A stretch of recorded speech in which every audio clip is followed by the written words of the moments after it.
Hello, and welcome to the show called No Particular Reason. I am your host, Yanko, and this is my wonderful co host, on the other side, Kerri Lewis. What's poppin', everybody?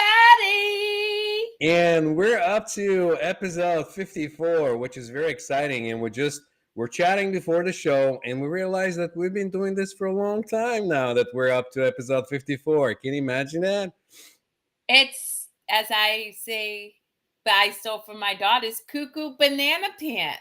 I love that. The cuckoo banana pan. You know what's so cool is I love it more now than I did when we first started, and I loved it then. So I'm just excited to see wherever the conversation takes us. I know. Anything you feel inspired to bring out and talk about? Yeah, so I was in my studies this morning, and something that struck me, there's two things. One, the jailer is held prisoner along with its prisoner. And why that came up for me is I think so often we refuse to forgive, assuming that in doing so we're harming somebody else, but really we're hurting ourselves. Hmm. So that's something that's really profound for me, and hoping to impress upon people is forgiveness is a choice, but it is the most powerful choice you can make in experiencing freedom and release of suffering. It's really all we can do, as that's as close to source energy, which it's still an illusion because we're perfection, but it's the closest illusion to connection with source that you can get. That's right. It's funny how that works. And sometimes I get that kind of realizations too when I read through like books, other thoughts of other people thinking of the same things or having kind of a like aha moment, which Yeah. And yeah. well, it's just, for the work that I do, I'm really passionate about aiding people in breaking free from suffering. And whether it's breaking free from habitual behavior that isn't supportive to their overall well being, or whether it's breaking free from a belief system. But I fundamentally believe that we suffer when we condemn ourselves or others. And oftentimes we don't even realize that we do that. But if you have an adverse reaction to somebody else, to their experience in this world, to how they view life, then there's some part of you that needs to examine your internal dialogue and choose to forgive either yourself or them, because you're trapped in something that you can be free from. That's right. And I tell that to people when they ask me, well, what's the proper way to meditate or well, what's the whole point of it? And the point of it is to observe your thoughts, Yeah. to get to see repeating patterns, to see things that don't serve you, not to react in a way, but just to allow it to happen, just kind of like seeing it, seeing the thoughts coming up and not reacting to it, not analyzing it, and after a certain time you kind of get an idea of like I'm getting this thought because I've watched this crime show or whatever, or I get this thought because I've been thinking about this too much or something else, um, or limiting beliefs thought they come out the same way. You'll get the thought and you'll be like, well, wait a minute, that's not true. Why am I even thinking that way? That's like limiting. I can do so much better than this or whatever. Why stop there? Yeah. You know? Well, I mean, and it interestingly goes to my second point, to what I want to bring up today, and it's around a situation that is so beautiful. So earlier this week, I was in a 2-day academy for suicide prevention. It was uh, hosted by the state of Connecticut's Department of Mental Health, and there were all of these educators from UConn and these people who were really pressed on statistics and sharing numbers. And the whole academy was god awful. And what I mean by that is we have these people who are passionate. All of them are awesome. Like there's no diss on the individual, but all these people who are working toward helping support people break free from suffering, break free from suicidal ideation and suffering, but they're operating from the old habits and structures that cause people to suffer in the first place. So they had this event for 8 hours knowing, because research is so prevalent at this point, that people's mind attention span cannot sit for 8 hours like that. There were then their solution to that was to give fidget toys, like these things to play with instead of whatever. And so I was talking to somebody I care about yesterday, and I shared with them my experience around this education. And they said, well, I set up a meeting with the facilitators of this academy to ask them why it is they think that they can affect change doing the same, like, operating in the same uh behaviors that cause people to struggle in the first place, right? And this individual was like, well, that's pretty naive to think that you can change an entire structure. And knowing the power of my thoughts, I said, I don't think I can. I know I can. And that's truly questioning your beliefs and recognizing. And last night during the show, the Bright Side Chronicles, Alexander and Nana and I were talking about this. It's only ever been a few people to change. Societal ideology have made massive impacts on our society. It's only a few people, but it's those few people who believe. It's those few people who fundamentally um question their beliefs and challenge them. And then once you challenge them and you release them, you then have the power to take on other beliefs. And when you believe it, guess what? Law of attraction, baby. We are magnets. We attract the very thing that we believe that we can do in our mind. So that's why I encourage people all the time. First off, you got to forgive, because if you're in condemnation of yourself or others, that is automatically a lower energetic place to be in. Just naturally, as energy beings, you're naturally in a lower energy, which means guess what? You're attracting other people in low energy. So it's just something you're going to have to accept, and it's a process.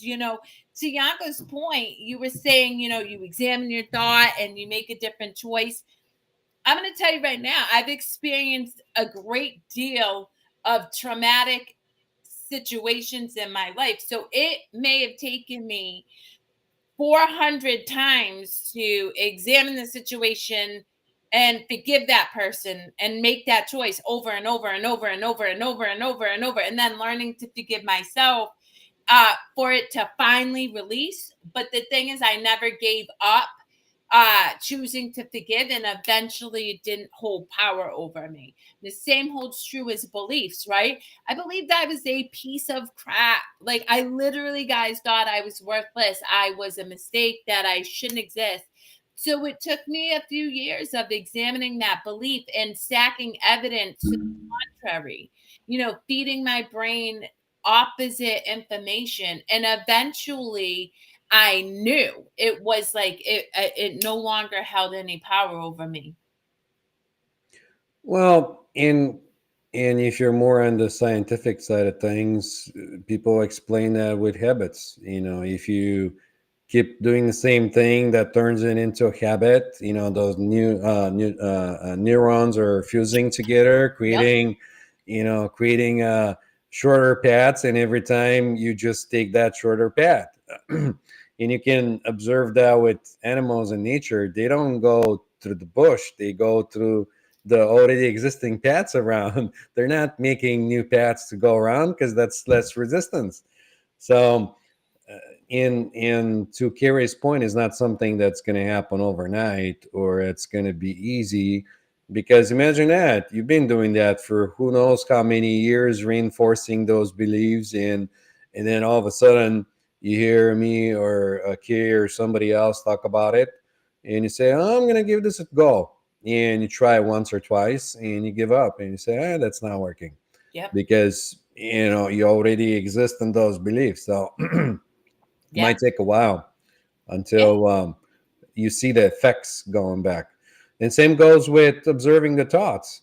When you start observing your thoughts, it might look like a crazy cuckoo banana house or whatever way you are phrasing that. But after a while, if you're not putting energy on those, they just kind of gonna go away, and there will be a moment where there'll just be quiet. There will be nothing, and first time that happens, it's kind of scary too, because you're used to all that noise, and all of a sudden it's quiet, and it's different, and it's scary, like in a way, like anything else. If it's different, it's like, oh my god, what's going on? Like I don't know. Yeah. But And then you immediately start thinking again because you realize it's quiet and you're like, oh crap, yeah, it's quiet. yeah. And then the whole like it's like, Yeah, oh I gotta damn, fill. I I gotta got it. fill this And up now with I'm like, crap. Yes. but I Yeah. will say, something you bring up that I remember, and I'm so glad that I love to journal. Not that I really go back and read my journals now anymore, but I did at one point. And I hated meditating when I first started. It was god awful. Like I couldn't sit for 30 seconds, not even 15. That's why I tell people, even if you sit for 10 seconds today and 15 tomorrow, because I felt like I was crawling out of my skin because you're not aware that you're operating from all of like it's just like this army of incessant barrage of thoughts, and so then you stop and observe them, and they're, for me anyway, they were not kind thoughts.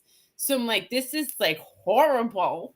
But by the grace of spirit, creation, whatever, I was compelled to continue to go back, and that was eventually what allowed me to recognize that my thoughts were just thoughts. They had no power over me unless I gave them power. And That's right. then I had the opportunity to experience something different. That's right. Yeah. I was gonna bring something, but I lost it. I had something related to it, and it just went away. Just like the thoughts, they come and go. Nothing. Yeah, nothing. It's permanent. But yeah, I remember now what I was gonna say. This is why people don't like to be with themselves, because they have no love for themselves, and the thoughts and everything that's going on inside drives them nuts. And most people look for company all the time. If you're alone and say family's away or something, then 15, 20 minutes or maybe an hour later, you're going to be thinking of who you're going to call or connect with friends or something else, because you're you're not used to being with your own thoughts. You're not used to being with your own self, which is perfectly fine, because all this time that you've been living you've been concentrating on everything outside, and there was very little reflecting in what's going on inside. And so that's perfectly okay if you're at that spot to not feel okay with yourself. I reconnected with a friend a couple of days ago that was talking about one of those Vipassana retreats where you just go to be with yourself.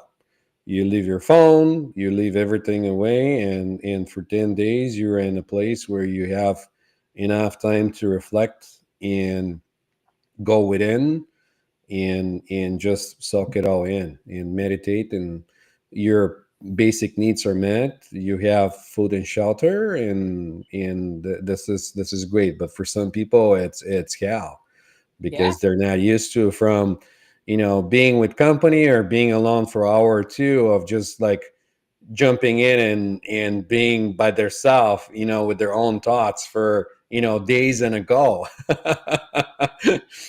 It sounds like heaven to me. It's funny. I was watching um, the Aaron Rodgers documentary, who is a quarterback in the NFL, and he's seen as being completely out there because, he talks openly about using ayahuasca. He's very spiritual. And in the documentary, he was locked in a hut where it was pitch black, and he had access to a bathtub and something else for however many hours, like 24 to 48 hours. I'm like, I would be in bliss. Like, you give me a bathtub with hot water and ask Nana. Like, Nana knows how to make his girl happy. Find a bathtub for me, get me a candle, and I could stay there all day. That's why he could go to Comic-Cons for weekends. And I'm just like happy as a clam hanging out with myself. I No, love but it. But this is the thing though. Once you get used to being with yourself and accepting yourself and loving yourself, instead of fighting with yourself and saying, "Oh, I got to change this and that," because then you're gonna realize a bunch of things about yourself that nobody cares, like how you look or how you present yourself. You're the only one who cares. Like really, nobody cares.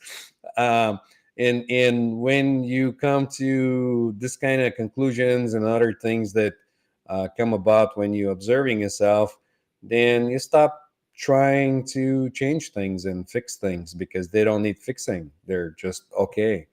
well, and that's the And thing, it's interesting because I listen to a lot of people say I don't do this, I never do this, and I do it too. Like I caught myself doing it yesterday, but we're such contradictions. We're constantly in like we just can't, and so I just accept yin that yang. I could be Yeah. hella joyful right now and ready to like tear somebody's face off in 2 hours. Am I actually going to take action and do that? No. But have I had thoughts that like I'm like raging out? Yeah, man. And I love the whole of me, so I refuse to allow myself to condemn me for being a human because we're having the experience. And so I just laugh. I'm just like, oh, okay, I'm doing this I mean, right. yeah, that's the place where you want to be when you just not take it seriously and you laugh at yourself because that's you've done the best you can, and that's the best you can do at this given moment, and you're happy with the outcome and Yeah. whatever that is, or Well, it's just so this morning, laugh and right? enjoy. What's that? I said, and you just laugh and enjoy the moment. Yeah. Well, so earlier today, I'm at Nana's house, and I typically shoot off a message to my daughters if I don't see them in the morning, always something.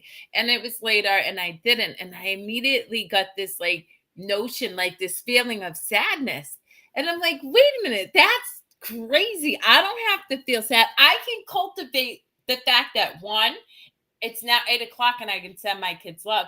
Two, I can infuse myself with love and then I can send it. And it's just, I found it so interesting in my observation of my reaction to my thought that I was able to just immediately shift and be like, oh, cool. I'm going to send my kids love because I love them. Yeah, when you go with that emotion, instead of modifying it, suppressing it, or going, "Oh, this is really bad. Am I a bad person or whatever?" Because of thinking that or whatever. Because like you're not making your thoughts; they're just coming up, and Yep. then same goes with feelings. So if you connect with that feeling, um, it's weird. It's a weird state to be in because the feeling kind of loses its power and it shifts because you're paying attention to it, instead Well, of you're whatever honoring it. else you've been You doing. Yeah, instead of whatever you've been doing until then, you're like, okay, you're there, let me see where you're about. Like you're coming up, okay, so all right, let's see what are you about, you know. Well, and so I was talking to this incredible person yesterday who had a health crisis, and that health crisis, changed the way they experience life, right? And there was so much judgment of self for not being able to show up as the person or with the abilities that they had prior to this unexpected health thing. And I said, your suffering's coming from this judgment that you need to be anything but what you are in this moment. Like, That's right.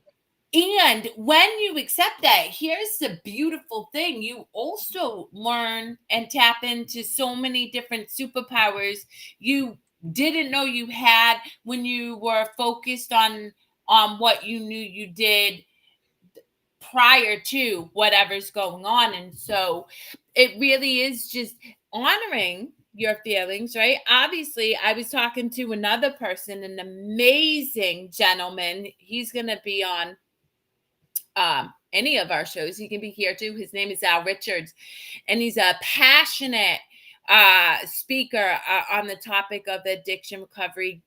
Super fit guy, great energy, and he just got his leg amputated. And we were talking about the fact that, yeah, he gets to feel angry about that, but you can't live in that emotion. So you honor the emotion. You don't dismiss it and judge it or judge yourself for feeling it. You honor it, and then honoring it, you release it so that you can experience what's going on in this present moment more fully and not attached to how you think things should be. Matter of fact, you don't even have to do anything. It just happens naturally. Like you just sit on that space and everything unfolds. Yeah. Well, just You not don't resisting the yeah, feeling you don't and yeah, honoring it. you Yeah. allow it to happen. You don't have to do anything. It's the opposite when you're trying to do something that you're suppressing it because you have a certain expectation of the outcome of how something should present itself Yeah. versus of just let's see where this goes. Let's just sit with that and see where this goes. You know, in when you sit in that space and you're sitting in that emotion, good or bad or whatever, with no judging or perceiving, you're just perceiving it as is, then magical things happen and you don't have to do anything. Yeah, Yeah. it's weird. Well, it's so interesting. And just for everybody, I'm going to go off camera for a minute because I'm at my beautiful Nana's house and his computer is dying on me. So I need to move upstairs to get his plug. But I don't know what I was going to say. So you talk and then I'm sure, knowing Kerri, I'll have something to say shortly. Well, usually, and this is something that it's been happening, and I've been observing that to many people. I don't know if many are aware of like how the Schumann resonance or the vibration of the Earth is changing right now, because of one reason or another. There is also solar flares and other things that are affecting the frequencies around, and those things also affect us as individuals because we're also, believe it or not, vibrational beings. We vibrate and we carry certain frequencies. So the point I want to make is that now you're going to make or you're going to have more experiences where you be in the middle of talking about something and you just forget where you were going with that, kind of like losing your line of thought. And I see that happens to me a lot. I see that just happen to Kerri. I see that happen to many other people, and this isn't something to worry about because if you don't take life seriously, um, that information that you're about to say or that you were thinking about, it'll come right back. It might not be instantly, but it'll come because kind of like the thoughts that keep circling around. So I wanted to bring this up because you just get one of those moments. Stop spreading the news. Oh, the news! I'm spreading the news. No, and I wanna bring this out to our audience. We're not bringing news. We're just being ourselves. We're not psychotherapists or doctors or like, you know, we're trying to uplift you, get you in a different space, or give you a different perspective of like how you look at the world. So we're Well, we're not here's news the thing. agency. Yanko can say all that, and that is true, but lived experience is much more valued to me than a piece of paper that says that I learned a bunch of shit in books. And I'm going to tell you right now, this is where I get hot and bothered and very passionate.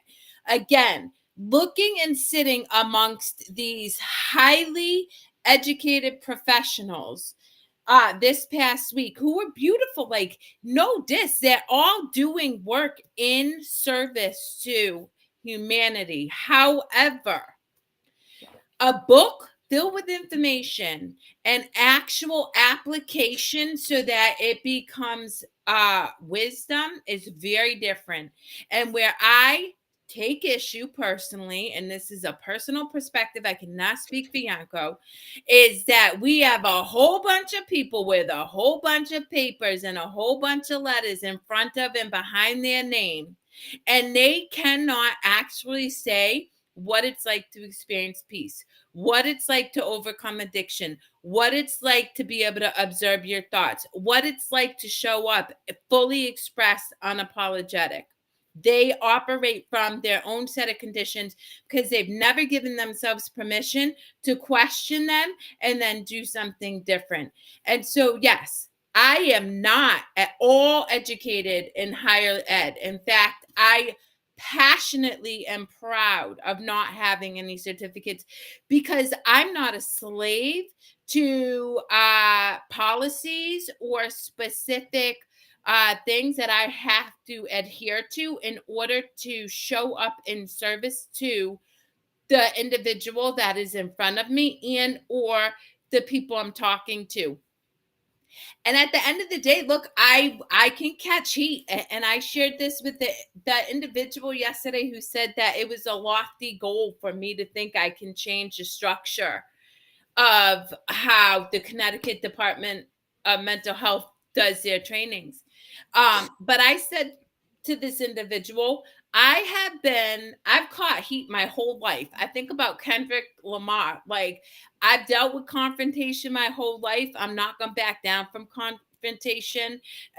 My job is to stay in what feels right for me. It's not to make you wrong, but it's also not to back down from what I think or know to work for myself and could potentially serve another person who's sitting and suffering.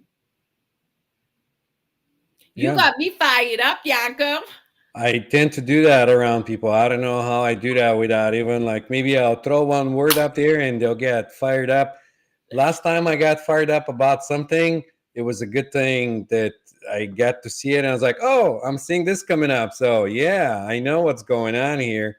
Yeah. Um But but I just think that, there's a lot of people who have a lot of street cred, so to speak. And what I mean is lived experience, who play small because they feel like they don't have anything to offer because they don't have this illusionary degree. Now, do I take into account these people went out and chased something they were passionate about, they are highly educated and skilled?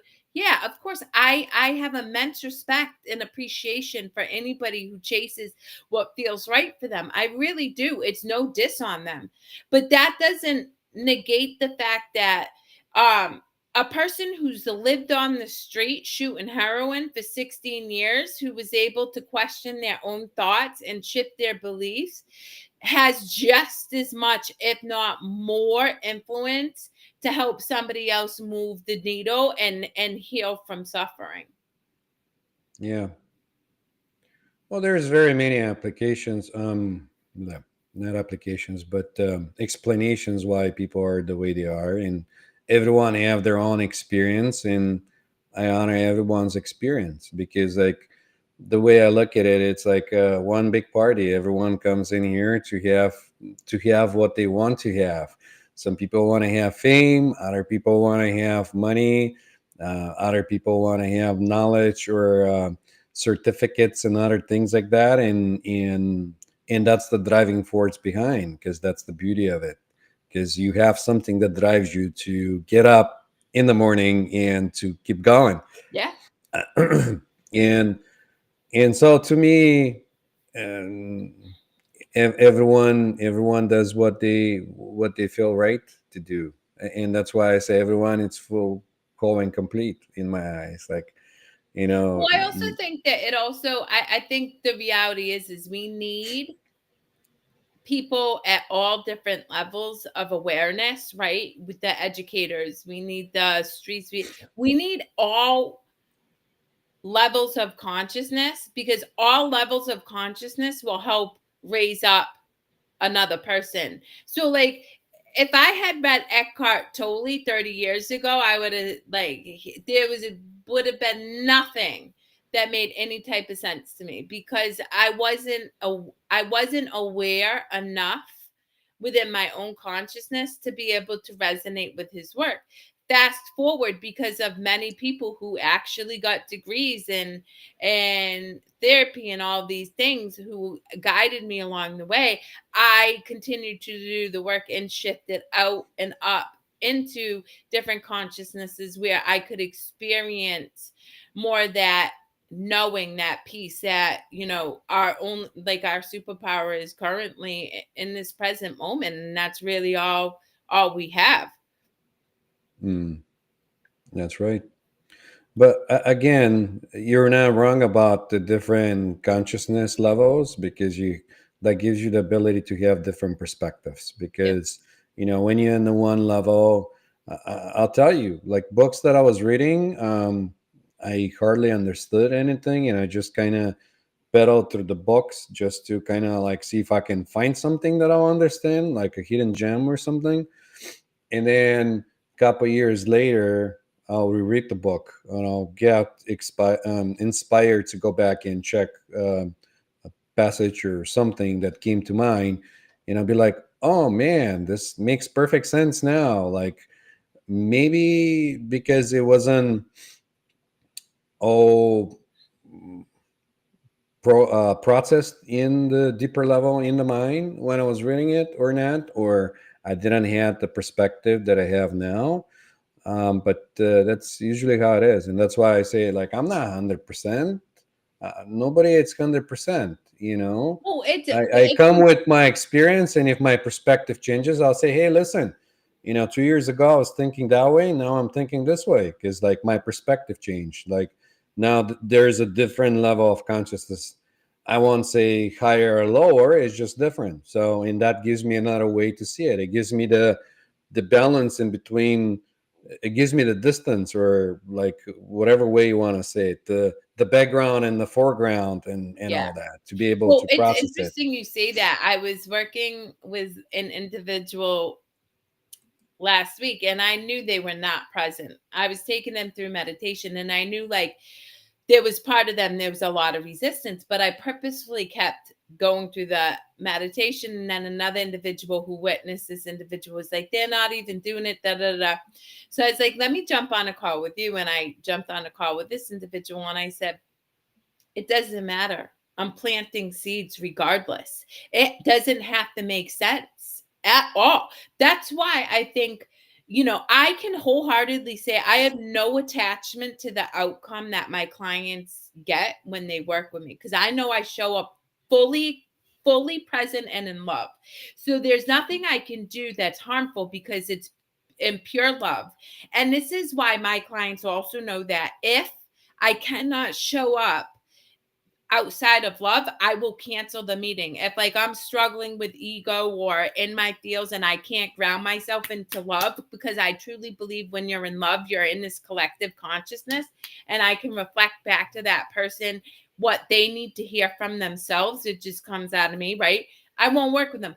But I know that. So if I know that, I trust fully that even if on the surface it doesn't look like I served them, I know I did. I know I did. And that's where I am.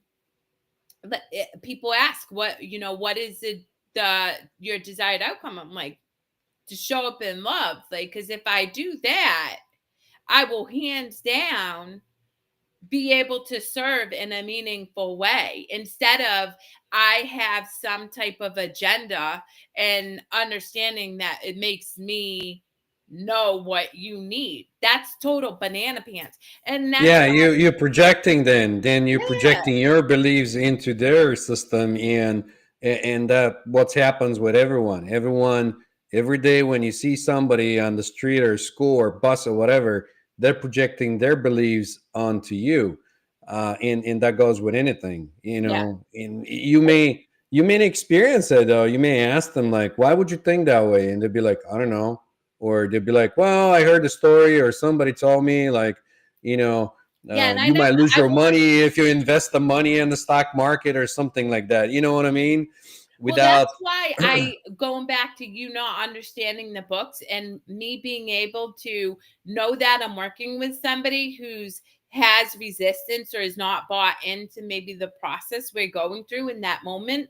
I don't have right. an expectation that they are, because I understand that they are getting what they need from me, even if it doesn't, if they can't logically put that into understanding at this time and space. You know what I mean?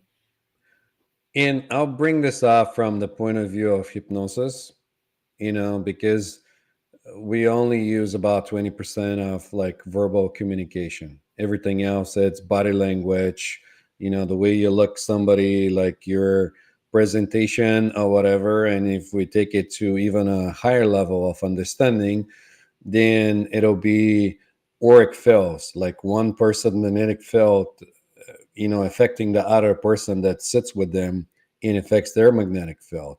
And so that's why sometimes people feel kind of nice when they're in crowds, because if the energy is high of the crowd, they feel the energy of the crowd, they feel about it. So it doesn't have to make sense, um, logically, because a lot of the things are happening in the deeper level in the subconscious mind, Yep. and there is something happening. You don't have to know what it's happening or understand it. You're just there. You're there to facilitate, to just hold space. Yep. That's all I can say. That's why Reiki, like, there's just that's the thing, is there's so many healing modalities. There really just is, because if we're limitless, if we come from a creation that far escapes our capacity to comprehend, then why Mhm. is it we have to comprehend how we're healing?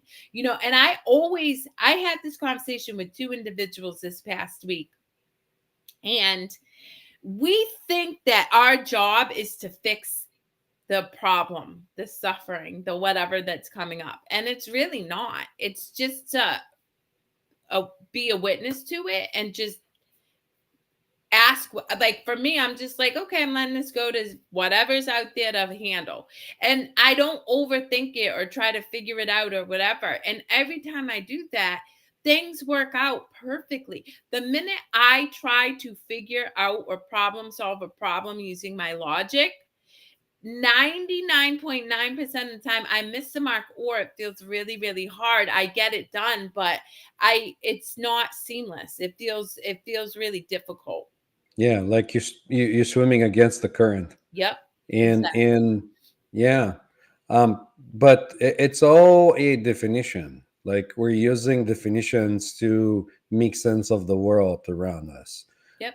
We have definitions for different diseases, and we call it, this or that or something else. But then we don't even have a definition of what it means to be healthy. Like, is there a definition? Can somebody told you this is the definition to be healthy?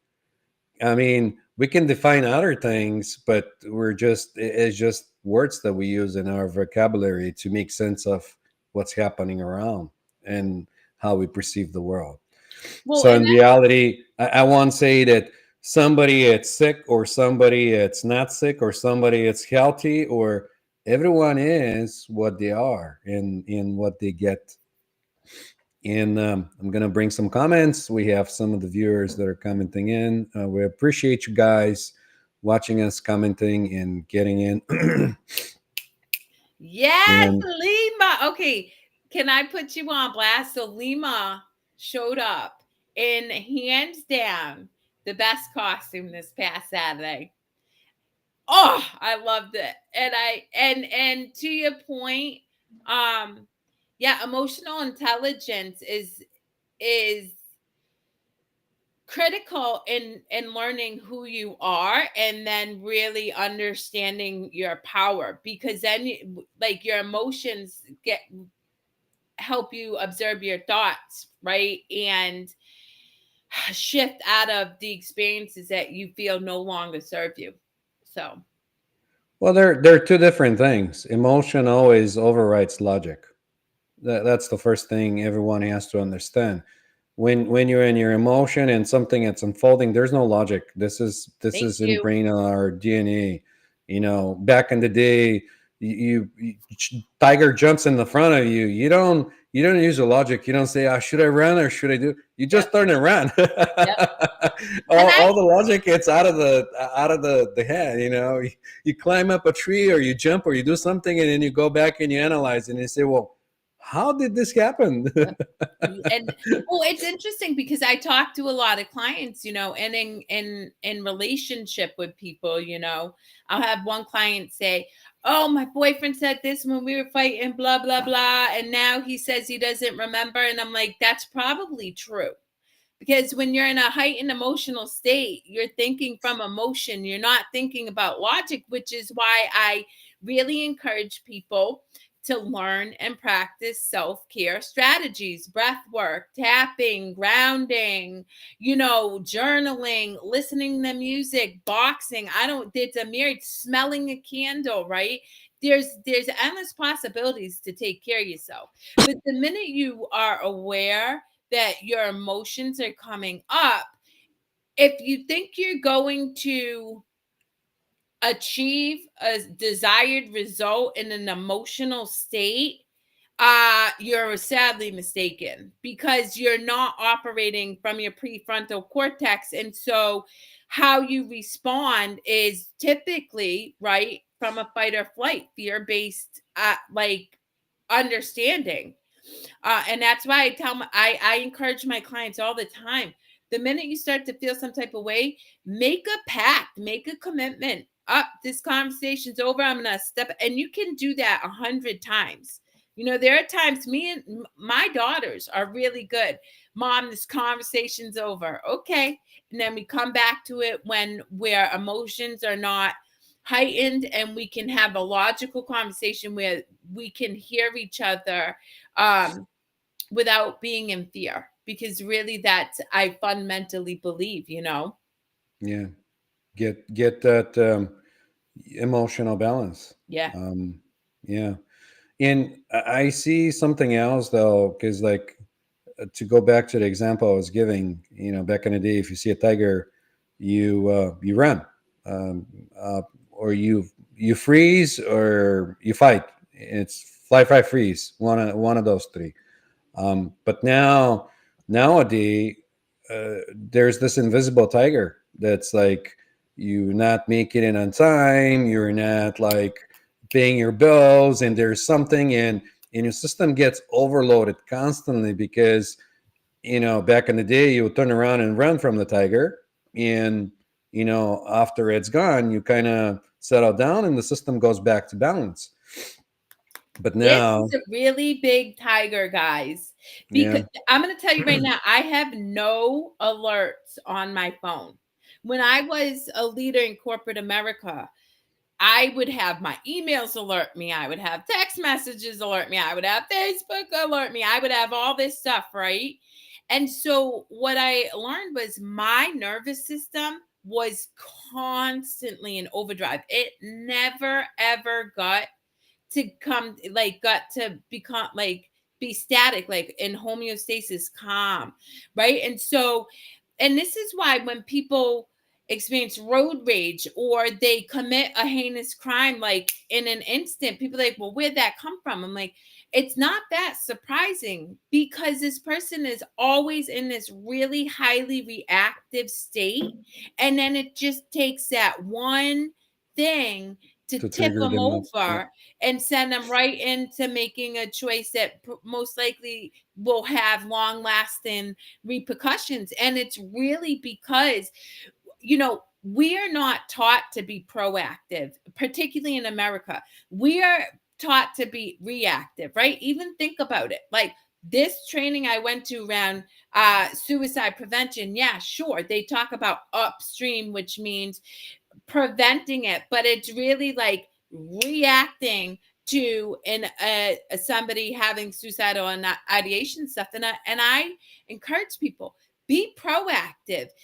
Practice breath work for 30 seconds every morning.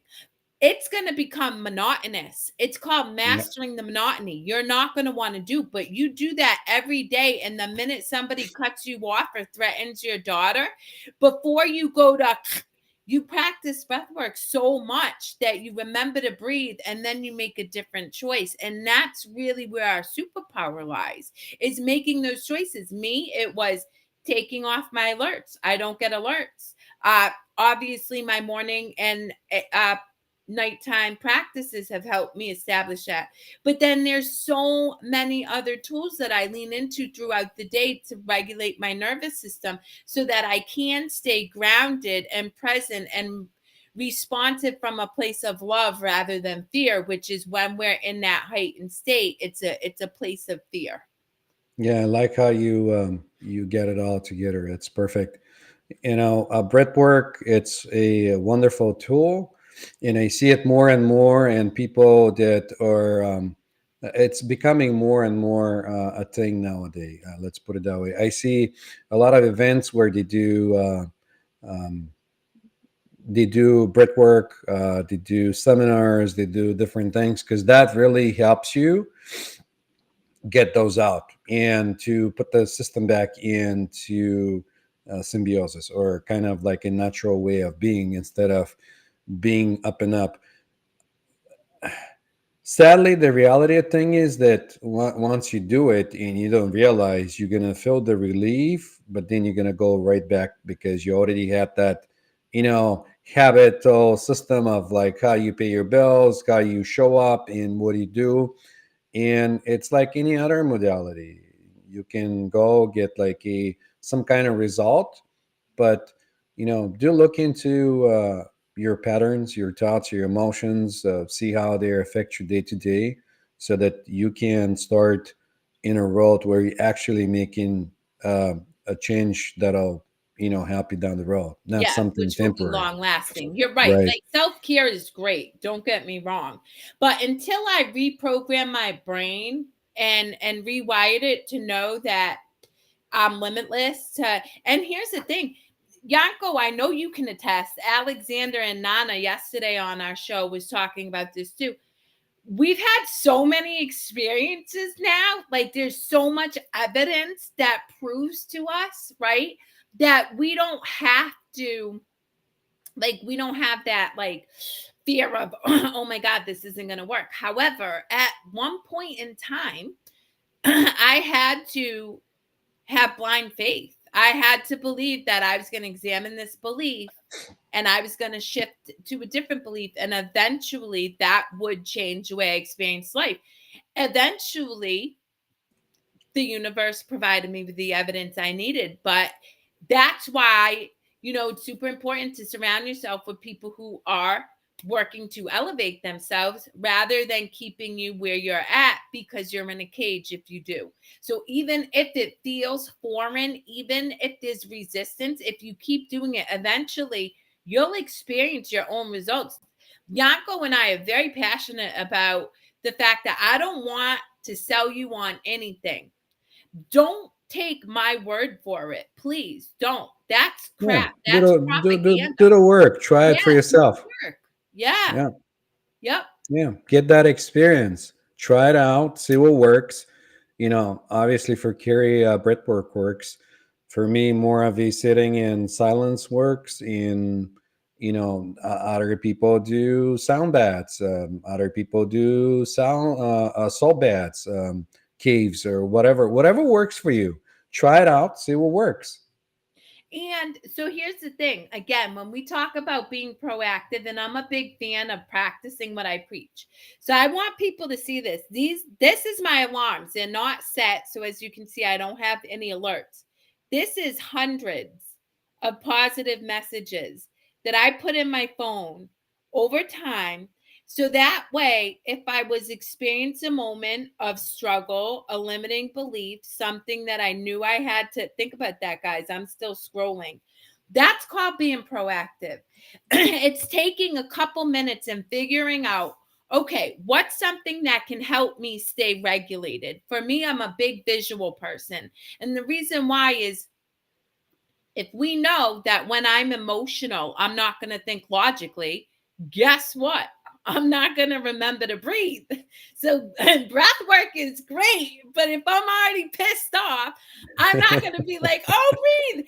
But if I have a sign that's tattooed on my arm, right? I'm like, oh, yeah, I got to breathe. And then I remember to breathe. And so it's taking time to set yourself up for success. And we are scientists, right, guys? We are our own scientists. And that's why I tell my clients, I don't have this roadmap or one size fits all program. I have so much knowledge that we plug and play. Let's try this for a while. See how that feels for you. Let's try this. And ultimately, you learn yourself so well that you establish what feels right for you, and then you know how to show up in service to you. And when you do that, man, you're so powerful. You can't not be a positive beacon for other people to follow. That's right. Yeah. Great. I'm going to bring some more comments. There you go. We missed the line with what was this going with, but we appreciate the love.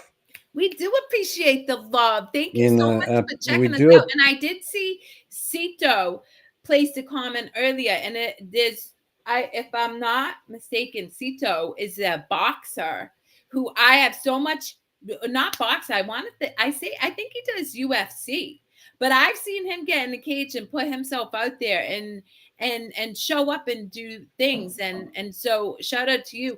And in terms of your comment, Lima, it's just a moment by moment choice. And to Yanko's point, right? We are products of habits, behaviors, and societal conditioning from in utero till now, but until Mhm. you start to examine it. And if you believe in right reincarnation even before that, but just say from baby to now. Um, so it takes time, and it's just this willingness to give yourself grace, meaning you're gonna be a hot mess express, and then you're gonna feel some, you're going to have some experiences, and you're going to be a hot mess express, and then just over time, if you don't give up and you stay committed to curiosity, non-judgment of yourself, and kindness towards yourself, you can easily free yourself from anything that keeps you stuck in fear and suffering. Yeah, and fear can actually disappear altogether. All gone. Um, I haven't got there when yet. when you become like really fearless, I think if you start going on to like what creates fear, for most people it's the lack of control, because if Yeah, you which don't is control what's happening, then you're afraid of the outcome.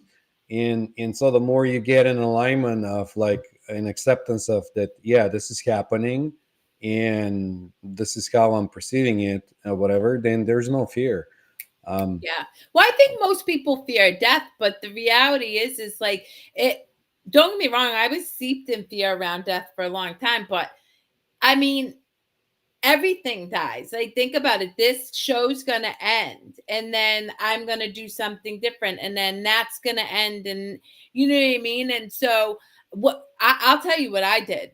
I went into meditation and I died. Like, I died, and then I went and I'm like, oh, so it'd be cool. And and then I was like, well, I mean, if that and that and judgment, my thing is I was so afraid of what other people thought of me, and the minute I learned to let that go, I was free because it didn't matter anymore. You could think I'm hokey. You can think that, I mean, my family will tell you I'm the crazy twin. And that's okay because I don't, if I make sense to you, then I'm not honoring me, because I'm performing to make you understand me, and that's ridiculous. And that's why I love the Lima pulled up as an Oompa Loompa, and I'm like, yes, I don't know this man from a hole in the wall, shows up at a party, fully expressed, and I'm like, yes, I will bow to you, you know? And so it's just doing what feels right for you and knowing that that is your superpower. Don't worry about what other people think about you, because 90% of the time they're worried about what you thinking about them. So That's right. Everyone play their character, and why be somebody else? Everybody else is already taken. Just it's be so yourself. true. You're the only one who's very unique to be here for a purpose, Yeah. to show yourself and express yourself. You know.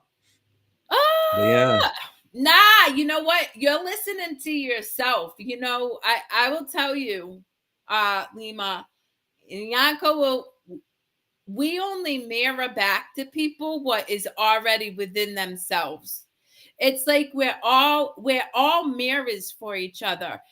Yanko's in my mirror maybe polished a little bit more, which means we cleaned off some of that dust, that BS belief system and bullshit that we've been stuck in. But you are just as amazing and powerful as me and Yanko and every other individual in this whole world. And I hope you never forget that, because that's real truth right there. And one day you're gonna realize that you and me are the same, and everything is one. I love you. I feel, do you know what I just got? I just got a picture of, do you remember Elf? I know you remember Elf because you made a TikTok clip. I know. I just got a picture of you as Elf, like, look into my eyes. No, sometimes I do that to people when I go to show because it's supposed to be fun. And I'm it has to be, showcasing it has to be hypnosis. fun. I'm showing people different things, and sometimes when I see them, there's this fear of people because media portrays hypnosis as something like a mind control, or are you gonna make me bark like a dog, or do Woof, woof. something else? And Yanko, yeah, how and they'll dare just you? kind of turn around. Some people are kind of like, Yeah, very you're not going to do disappointed. something to me, right? You have moral standards. And I go, sure, I have. Look into my eye. And they just turn around and run. That's wild, Yanko. I don't even know what to say. On that, our 54th, almost a year episode is winding down. Oh my God, in 2 weeks, we got to do something wildly cuckoo for the year. I might show up in Nana's cosplay outfit. Who knows? I don't know. Oh, okay. I Whatever gotta he tell finds you, to do. like I follow you guys in social media, and the costumes were just amazing. Everything was just like, I was like, man, this looks like the place to be. Like, because We everyone have a is lot having of so fun. much fun. Everyone in themselves. There is no like, oh, you weird, you're not weird. Everyone is perfectly fine. Everyone is having fun. Well, that's And the thing, is when you stop having this expectation of how you need to be, then you Mhm. stop having this expectation around how others need to be. And it's interesting because I'll leave the community with this, right? Yesterday I was on the phone with a gentleman from South Africa who transitioned. So he is a part of the transgender community, and he's very fearful around American ideology and all this. And I could tell he was getting very upset. And I said, here's the thing. I fundamentally believe if I stay in love, I accept myself, I accept everybody. I don't care if you paint yourself purple, dress up in pony stuff, marry a horse, like whatever makes you happy and you're not hurting somebody else. Like, and so it's giving yourself permission to not have expectations of yourself other than kindness and compassion, curiosity and love. And in that you can hold space for anybody else and not have an expectation of who they need to be in order for you to connect with them. Right. We're all connected, anyways. But I you mean, know what there's I mean. there's different. Well, we're just like doing the show. Like you come Yeah. in, you play a character. you act whatever way you want to act based on whatever you feel like or whatever. So yeah, the reality of things is that everything it's connected. You're not a separate being. Yep. You're separating yourself to have the experience. In how much you want to go back to oneness, it's up to you. Yeah. All right. Until next week, guys. Thank you so much for the comments and the love. We love it. If you liked it, please like it, share it, give us any feedback. Nana. So Yanko and I are happy to respond to any feedback, whether you really resonated with this show or had an adverse response. That's okay too. We appreciate and respect Yeah. all people's understanding We love you. We love you all. We really appreciate you vibing with us. We invite you to do it more often. We really enjoying chatting with people, not only chatting in between ourselves. If we can bring out something to you, let us know. We appreciate the feedback. Like, subscribe, all that jazz. All right. Bye bye. Okay, Grace. And have a wonderful weekend.